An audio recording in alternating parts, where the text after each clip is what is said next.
Howdy there, folks. So I just finished getting current with the manga, and hoo boy, that was something else.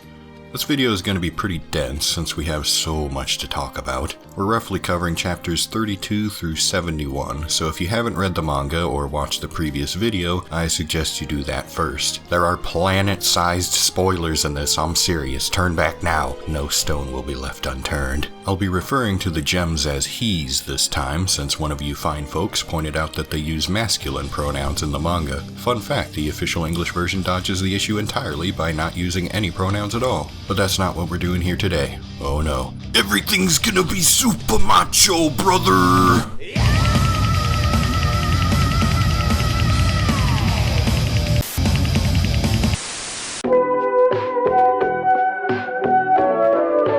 Picking up where we left off, Phos continues his quest to find out the truth about Sensei. Unfortunately, he also doubts if his suspicions are valid, since he can't find any holes in the way Sensei carries himself. That is, until Sensei forbids Phos from attacking the new Lunarian type, even though they may have a chance to get a fellow gem back by doing so. This makes Phos really suspicious, even to the point of reaching for his sword. Thankfully, Ghost Quartz is on the job. He's totally been here the whole time, guys. Don't worry about it. Look, he was here, and if you squint real hard, you can see him right here.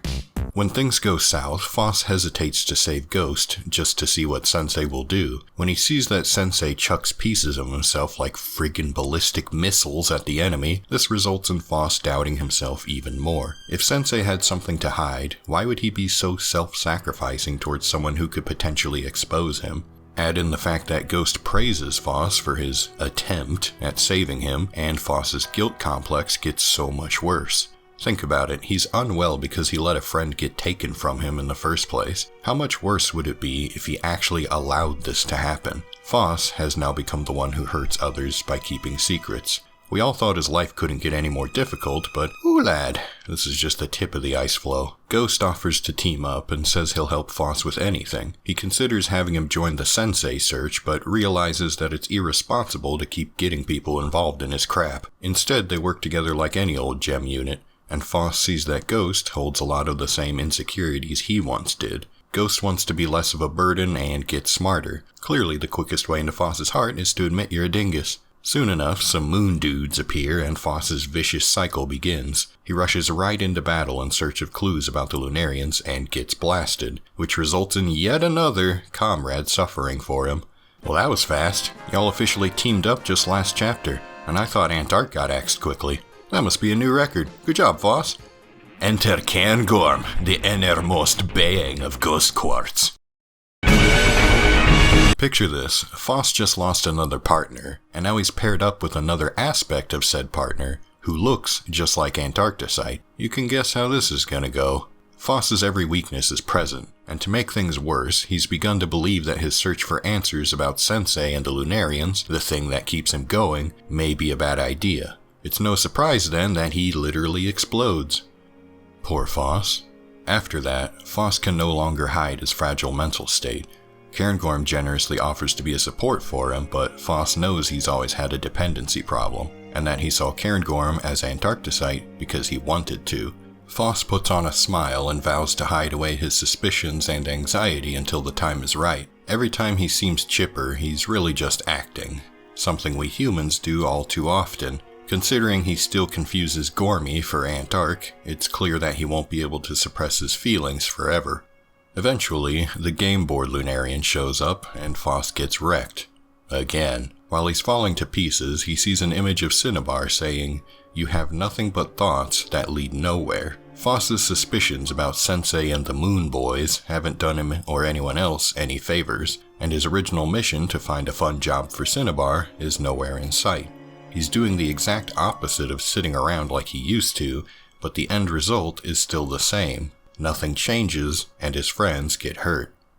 Phos takes a step in the right direction and selflessly dives in to save his teammates. His actions were downright heroic, and he has every reason to feel good about himself now, but his anxieties are still buried deep within.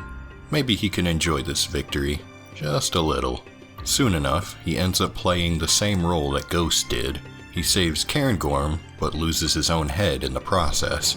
He's been redeemed for his selfish actions, but unfortunately, he's still far away from obtaining his goals. Note that this is the last we see of Phos as his original self.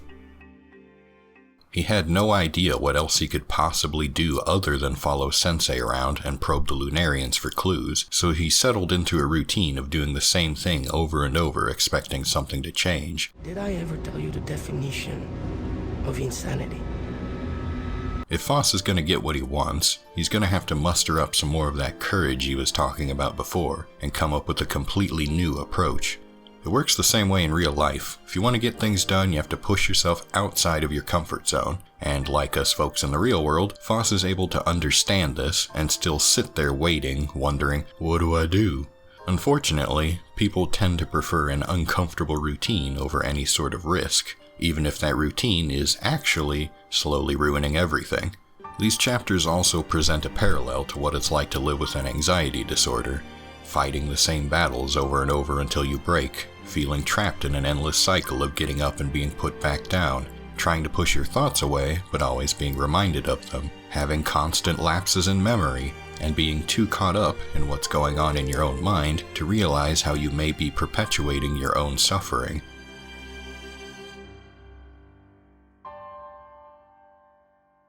The turning point where Phos realizes there's absolutely no way to get answers within the current structure of his life comes when Sensei denies his connection to the so-called professor. Even though it looks like Phos has him cornered, he still refuses to give him answers. The pointlessness of persisting like this is evident, so he finally takes the ultimate dive and decides to infiltrate the moon.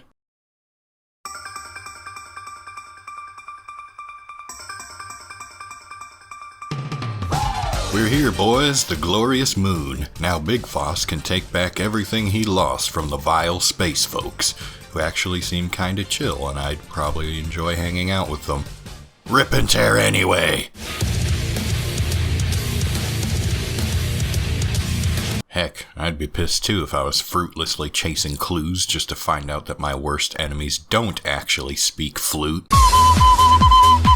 Phos learns the truth of, well, everything from Ikmiya, which completely shatters his reality. But with this one last heartbreak, his cycle of bumbling around in the dark is broken. Unfortunately, his wounded heart won't rest just yet. He once again becomes the instrument of change and decides that this time, it's Sensei who should suffer. Even though Sensei's lies were purely for Phos's protection, he still has an axe to grind. He doesn't hate Sensei, but he's wounded too deep to let it slide. Phos has every reason to help the Lunarians.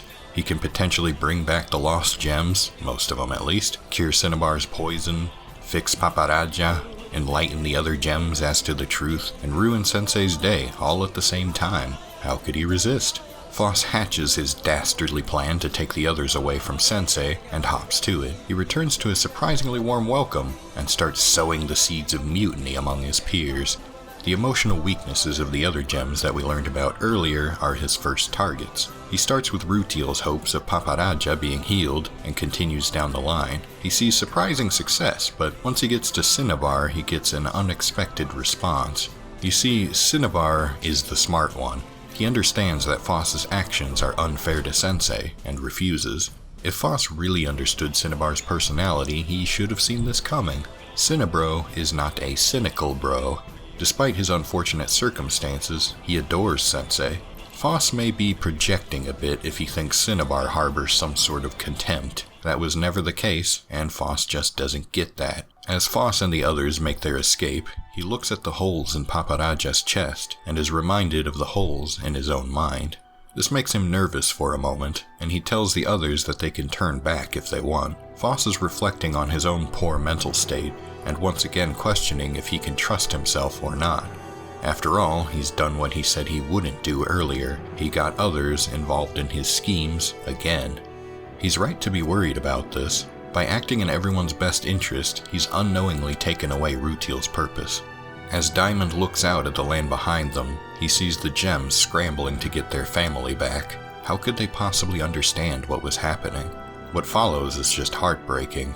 In the aftermath, we see that the gems have broken themselves in their grief. I'll never forget the image of Rutiel scraping along the ocean floor in a futile attempt to find his friend, ashamed that he didn't see through Phos's scheme. Phos has dealt a mortal blow to his beloved family, and now they too suffer as he did.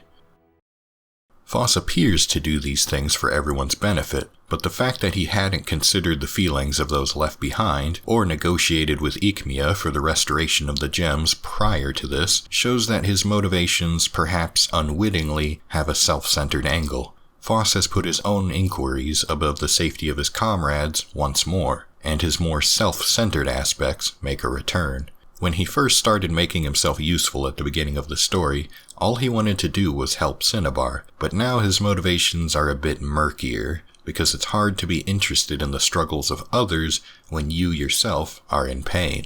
Even worse, one can be tempted to spread their misery to others. Following a loss of innocence, one can feel as though everything they knew beforehand was a lie. It can make you want to bring others down to your level, to make them know what you know. Feel what you feel. You're not helping yourself or anything else by spreading around the old butter of suffering. That about does it for Phos's development, except for one last thing. Have you noticed he's gained an active concept of time? After he woke up 102 years later to discover that Gaucher and Morga were taken, he finally understands what it means to feel the weight of years gone by, much like Yellow Diamond. From that point on, Phos becomes keenly aware of how much time passes. Before, there was a time where he hardly noticed that he sat in one place for 10 days straight. It's pretty sad when an immortal starts staring at the clock. Ghost's final order to protect Phos is less of a request and more of a demand, because Ghost's consciousness still resides in Cairngorm's eyes. He doesn't really seem to like Phos, but he goes along with him anyway for that reason. Remember the time Gormy almost ripped his head off to save Phos? You can thank Ghost for that one. Cairngorm struggles to fight Ghost's influence every step of the way, which tires him out and makes him just want to give up and be someone else. More specifically, he wants to be Antarcticite. That way, Ghost will be happy, and he can stop trying so hard to be himself. I don't think I need to explain why that's so messed up. The level of control Ghost has over him is scary. When Gormy thinks about accepting Ikmiya's offer to free him, he gets violently pulled away like he just activated some freaky failsafe program. This provides some insight into just how much influence Lapis may have over Phos. He's definitely received more than a little bit of Lapis's traits. This brings us back to the good old question of nature versus nurture. How much of me is my natural self, and how much have I been shaped by my surroundings? Cairngorm soon becomes the prettiest of princesses, and we see another instance of this question. Even though Ikmiya is trying to help Cairngorm find his true self, it's possible that he's now being shaped by Ikmiya's mental image of him. Princess Gormy might have just traded one identity shaped by someone else for another. You could look at this from a Buddhist perspective. In fact, Houseki is filled with Buddhist symbolism and concepts, enough to make a whole nother video on.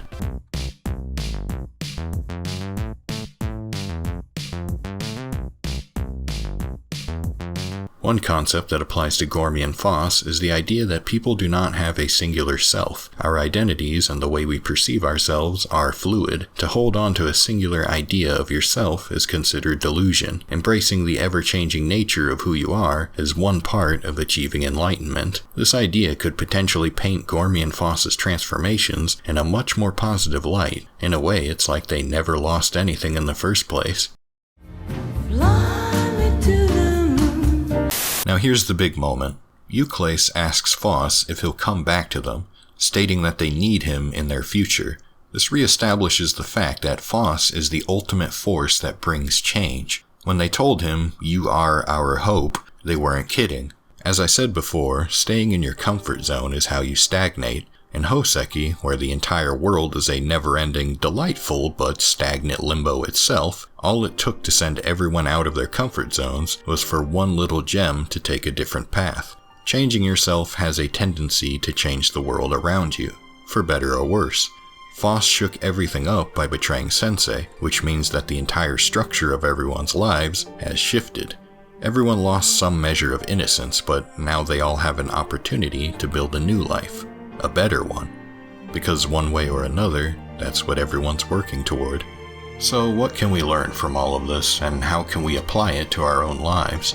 Well, we see from the story that whether you're floating around in a vicious cycle or making radical changes, suffering is unavoidable. So don't be afraid to change. It won't hurt any more than anything else in your life if you take that first step towards the person you want to be. If you're going to suffer, do so in a way that leads you and those around you to a better future. And don't be afraid to become someone completely different along the way. That person is just as authentic as the person you once were.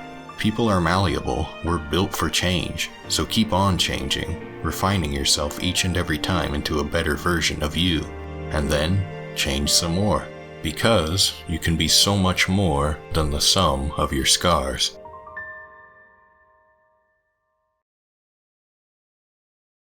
Thanks for watching, folks. Really, there's still so much more to talk about.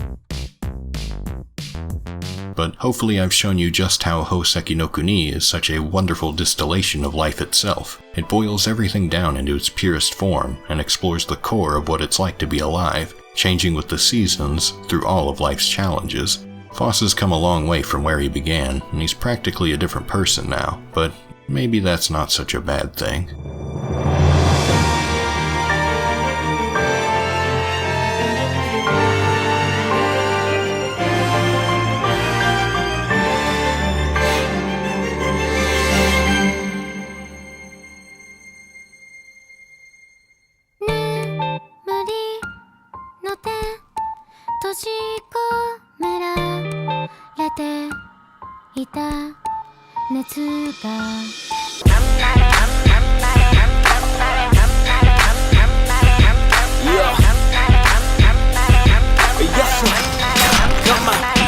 Hey, I was born less than human. I know it sounds crazy, but I was really born a robot as a baby.